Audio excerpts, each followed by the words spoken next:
Marhaban bikoum, bienvenue dans cette toute nouvelle vidéo de l'Institut Hayya Bina. Tout d'abord, je vous souhaite un excellent mois de Ramadan à chacun et chacune et qu'Allah subhanahu wa ta'ala puisse accepter nos jeûnes et nos prières. Je vous donne rendez-vous chaque jour du mois de Ramadan depuis mon bureau pour pouvoir apprendre du vocabulaire religieux et du vocabulaire de la vie courante à travers l'apprentissage de la sira, de la biographie du prophète Mohammed alayhi salatu wassalam. Comment ça va se passer pratiquement? Je vais prendre des événements marquants de la vie du prophète alayhi salatu wassalam et à travers ces événements, je vais vous apprendre des mots de vocabulaire en arabe qui sont directement liés. Et on va pas s'arrêter là parce qu'en plus de ça, on va apprendre ensemble des mots de la vie courante qui sont toujours liés à ce que nous venons de voir. Comme ça, on va avoir un apprentissage en contexte de ces mots. Alors, si tu veux progresser en arabe en te reconnectant avec l'histoire du prophète Mohammed alayhi salatu wassalam, cette série est faite pour toi. Hayya Bina!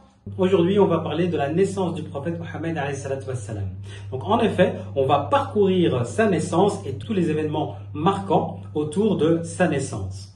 Pour cela, on va revenir 1400 ans auparavant et on est l'année de Amul Fil, l'année de l'éléphant. En arabe, on dit Am pour dire une année, Fil pour dire un éléphant. Pourquoi est-ce que l'année de la naissance du prophète alayhi salatu wassalam va s'appeler l'année de l'éléphant? Pour ça, ils vont revenir à une histoire qui s'est passée quelque temps avant sa naissance.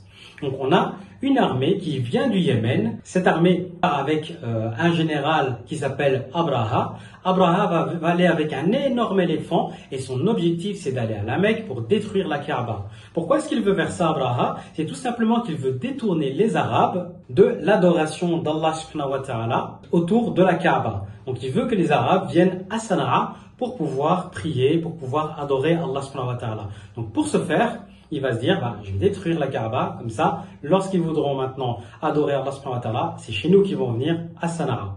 Allah subhanahu wa ta'ala va envoyer une nuée d'oiseaux avec des pierres qui vont disséminer cette armée. Cet événement est un événement marquant dans l'histoire des Arabes. Savoir que les Arabes à cette époque-là ne dataient pas les années. Pour pouvoir se référer, les Arabes vont utiliser les événements marquants de leur histoire. Du coup, ils vont nommer cette année Amu al-Fil, l'année de l'éléphant. Quelques temps plus tard après cette histoire, le prophète Mohammed alayhi salatu wassalam va venir au monde à la Mecque. Lorsqu'il va venir au monde, il sera un orphelin. Un orphelin en arabe, on va dire ça, yatimun, un orphelin.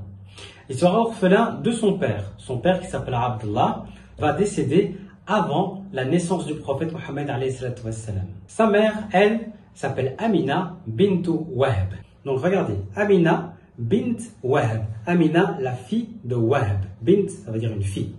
Et son père s'appelait Abdullah ibn Abd al-Muttalib. Ibn, ça veut dire un fils. Le prophète alayhi salatu wassalam est donc né à la Mecque. En arabe, on va dire Ulida. Le verbe est né, le naître, au passé. Ulida. Mohammed fi Mecca.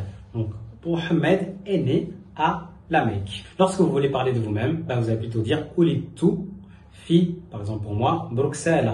Je suis né à Bruxelles. Lorsqu'il va venir au monde, on va apporter cet enfant à son grand-père, alayhi salatu wassalam, qui va le nommer Mohammed. Et bien Mohammed, pas Mahomet, comme on peut voir des fois dans certains ouvrages. C'est vraiment désagréable. Donc c'est Mohammed et ça a un sens. Mohammed, en arabe, on va dire la racine hamd, hamd, et le mou, ça veut dire celui qui est loué. Donc le nom du prophète alayhi salam, ça veut dire le loué.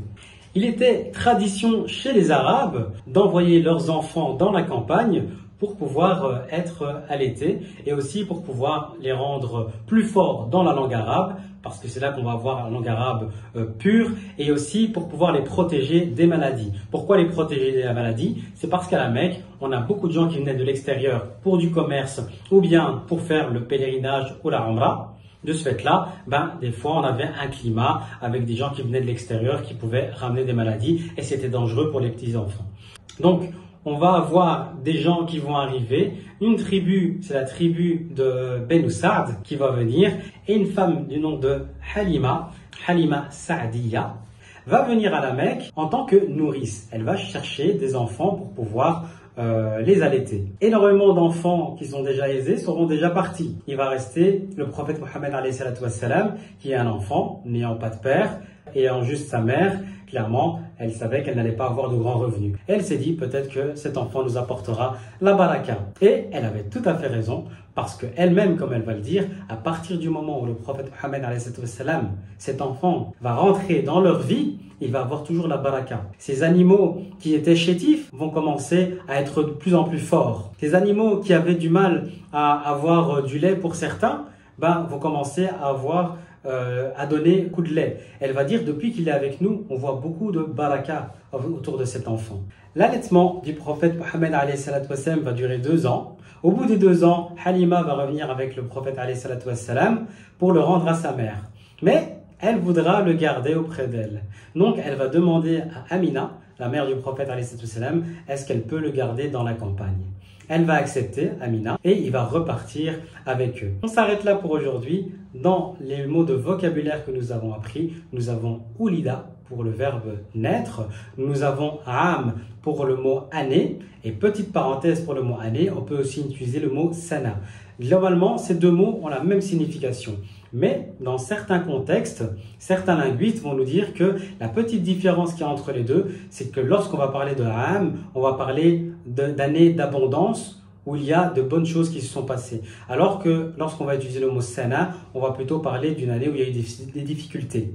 Et ils vont se référer pour ça à la sourate Yusuf. Lorsque Allah subhanahu wa ta'ala a parlé des années d'abondance en Égypte et puis les années de disette, il n'a pas utilisé le même mot. Il a utilisé une fois Ram pour les années d'abondance et le mot Sana pour les années de disette. On a appris aussi le mot fil qui est le mot éléphant dans la langue arabe. On a vu le sens du mot Mohammed, le mot Mohammed en arabe qui veut dire le loué. Donc j'allais dire mou pour celui qui, Hammed, celui qui reçoit la louange. On a appris le mot bint, qui est le mot fille, le mot ibn, qui est le mot fils, pour pouvoir nommer quelqu'un. Ok, quel autre mot de vocabulaire nous pouvons apprendre en lien avec ce texte? Alors je vous propose d'apprendre les tranches d'âge. Comment est-ce qu'on dit un enfant? Comment est-ce qu'on dit un adolescent? Comment est-ce qu'on dit un adulte dans la langue arabe? Alors pour un bébé, généralement on va parler de quelqu'un entre 0 et 3 ans, on va dire radi'un. Si c'est une fille, radi'atun. Lorsque c'est un enfant, donc de 3 à 10 ans, on va plutôt dire tiflun, tiflun, ou tiflatun, lorsque c'est une fille. Tiflun, garçon, tiflatun, lorsque c'est une fille. Lorsque c'est un enfant de 10 ans à 13 ans, on va plutôt dire sabiyun ou ghulamun. Ce sont des synonymes. On va aussi dire, on peut au féminin, sabiyatun, ou on va dire bintu. Lorsqu'on parle d'un adolescent, on va plutôt dire murahiqun ou murahiqatun, lorsque c'est une fille. Lorsqu'on va parler de quelqu'un de 14 à 40 ans, on peut dire shabun ou on peut dire fata. Lorsqu'on va parler globalement d'une personne de plus de 40 ans, on va généralement utiliser le mot shaykhun et pour une fille, on va dire shaykhatun. Et lorsqu'on va parler d'une personne très âgée, on peut dire musinnun pour un garçon et pour une fille, on peut dire musinnatun. Voilà, c'est fini pour ce premier épisode. J'espère qu'il vous aura plu. En tout cas, on se retrouve pour le prochain épisode dans lequel je vous parlerai du séjour du prophète depuis ses 2 ans jusqu'à ses 6 ans auprès de sa nourrice. Et ensuite, on continuera sur son retour à la Mecque et les premières épreuves qu'il a eues avec sa famille. Ma'as salama.